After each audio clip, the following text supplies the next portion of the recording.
Hi, welcome to you in my channel of Smart Polished. Today in this section I will discuss about GCD, how to find the GCD, greatest common divisor of two number.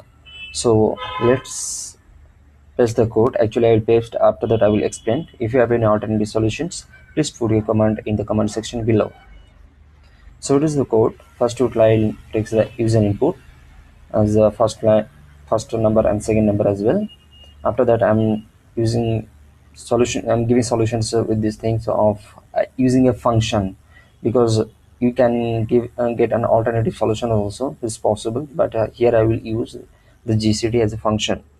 So in this function I will take two argument n1 and n2, nothing but n1 and n2 and the first number and second number.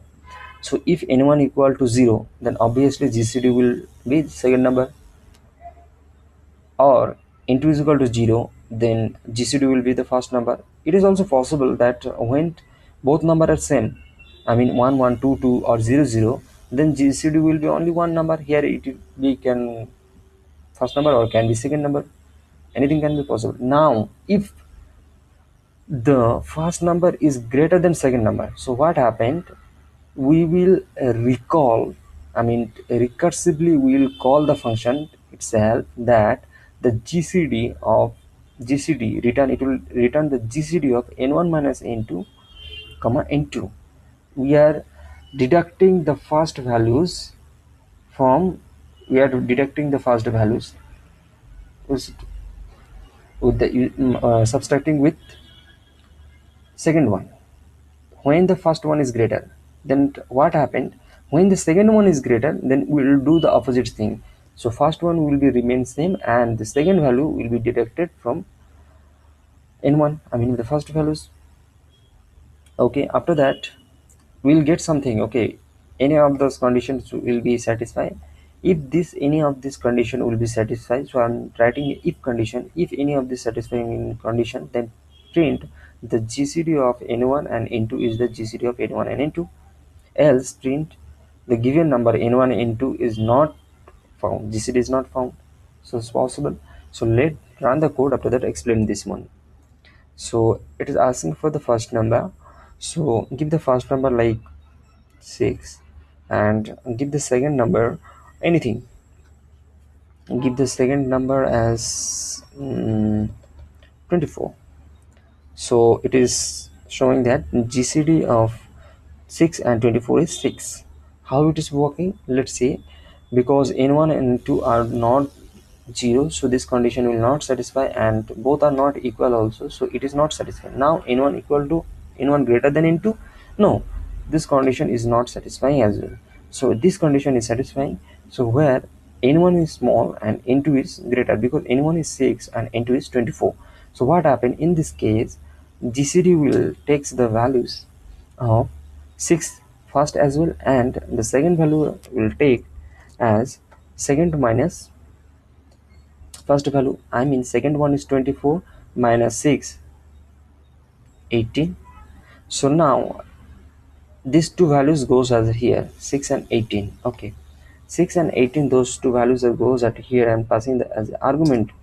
Now it is checking all this condition, all these three condition are not satisfying, as well as this condition also. Again the second values is greater, so what happens, second value will be remain same, and sorry, first value will be remaining same and the second value will be subtracted from first one. So 18 minus 6 is equal to 12. So it is satisfying the conditions. Now this condition will go at there and the values is 12. So again you will goes at there, all these conditions are not satisfying because the second value is again greater than, so second value will be subtracted from first one again. When it will be subtracted from first one again, so it is now 6 and 6. So see here carefully, first two condition is not satisfying when both are 6 and 6. So go to the third condition. Third condition is satisfying. What, n1 equal to n2, is it? Yeah, because first one is 6 and second one is 6, so it is satisfying the condition and it will give the n1, I mean 6 as a result. So if GCD of n1 n2 is found, because it is giving some answer, it is returning n1, so the GCD of n1 n2 will return as a GCD of n1 n2. That's why the answer is here 6. Now let's run the code with another example. Suppose you want to find the GCD of 18 and you want to find another number of like 36 or 37. Let's see, it is a prime number. So actually what happened in this two number, there is no GCD, so it will shows that GCD of 18 and 37 is 1, because both number, this is the prime number, so condition will never be satisfied. So each and every time what happens, the number will be the second number will be subtracted from 1, so it will never come as the equal condition. So it will never come as the first conditions. So at the last what happened, it will comes as equal conditions. Okay, so when it will be 1, so it will shows the output as a 1. So if you give any alternative something, suppose if you give any others thing, so these cases will be found that 0 in this case. So actually GCD is 0. Sorry, is it is a GCD of 12. This way it will be answer. So thank you a lot. Have a nice day. Bye.